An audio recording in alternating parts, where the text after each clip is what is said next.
Hey, how you doing there, guys? It's Adam Sandler, and I just wanted to say that in this video, we're going to be talking about Monopolies. No, I'm just kidding. I'm not doing another impressions video. If you haven't seen my last one, then you're in for a treat. Anyways, but Monopoly. So what is a Monopoly? Well, it's basically going to be a market where it's going to be a very unique good. There's going to be no close substitutes, and it's going to be dominated by one firm because the barriers are going to be too high for other firms to enter. Therefore, it will remain to be a monopoly. So I've drawn out the graph of what the monopolistic market would look like.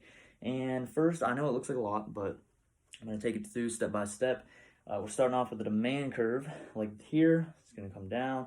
Marginal revenue curve will be coming down this way. And then we got the marginal cost curve, which will dip down and come back up. But then the average total cost curve, which will dip down. As soon as it crosses the marginal cost curve, then it'll jump kind of back up.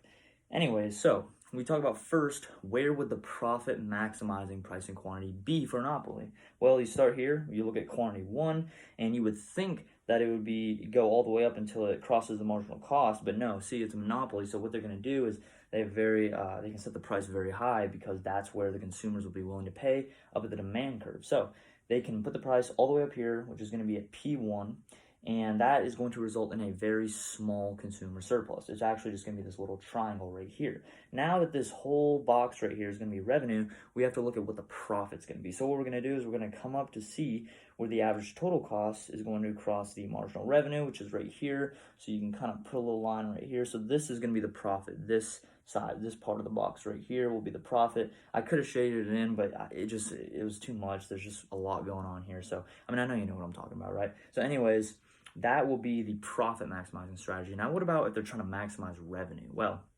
they're going to produce here at Q2. Now, Q2 is where the marginal revenue is going to be at 0. And that is how they're going to maximize their revenue. But they're not going to produce here because they're not going to maximize profits. Now, as soon as the marginal revenue starts to become negative, that's whenever they'll start losing revenue. So they're basically going to do the most whenever the marginal revenue is at 0. So that being said, we're going to take a look at the inelastic and the elastic parts of the demand curve. So the elastic part of the demand curve is going to split right here because that's whenever the marginal revenue is going to start to become negative. So whenever the marginal revenue is positive, it will be inelastic, and whenever it goes negative, that's whenever it will become inelastic. Now, we look at these points where the marginal cost and the average total cost cross the demand curves. Now, what does this mean? Well, we take a look at the social optimal price and quantity. The socially optimal price and quantity will be when the marginal cost crosses the demand. So I actually didn't draw other quantities just because it was getting too filled. But yeah, obviously you know that the quantity would be higher and the price, you can kind of estimate where it would be. But anyways, that would result in a very high consumer surplus. It would be a triangle about this size right here. Now, they're not going to produce there because they can make more money doing it at quantity 1 right here, Q1.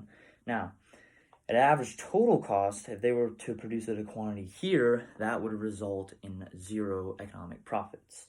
Now, here's the reason why monopolies are considered inefficient, because if they decided to produce at, what was the socially optimal place, they'd have, a lot of consumer surplus. But here's the thing, whenever they don't do that, whenever they produce here at Q1, that's going to result in a lot of deadweight loss. See, at Q1 here, it goes up here, and it's going to be this triangle right here.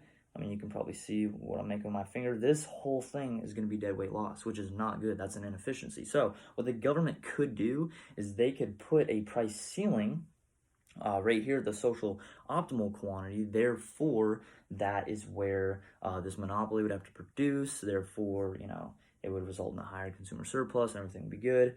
But yeah, I mean, that's basically, what a monopoly market looks like. And yeah.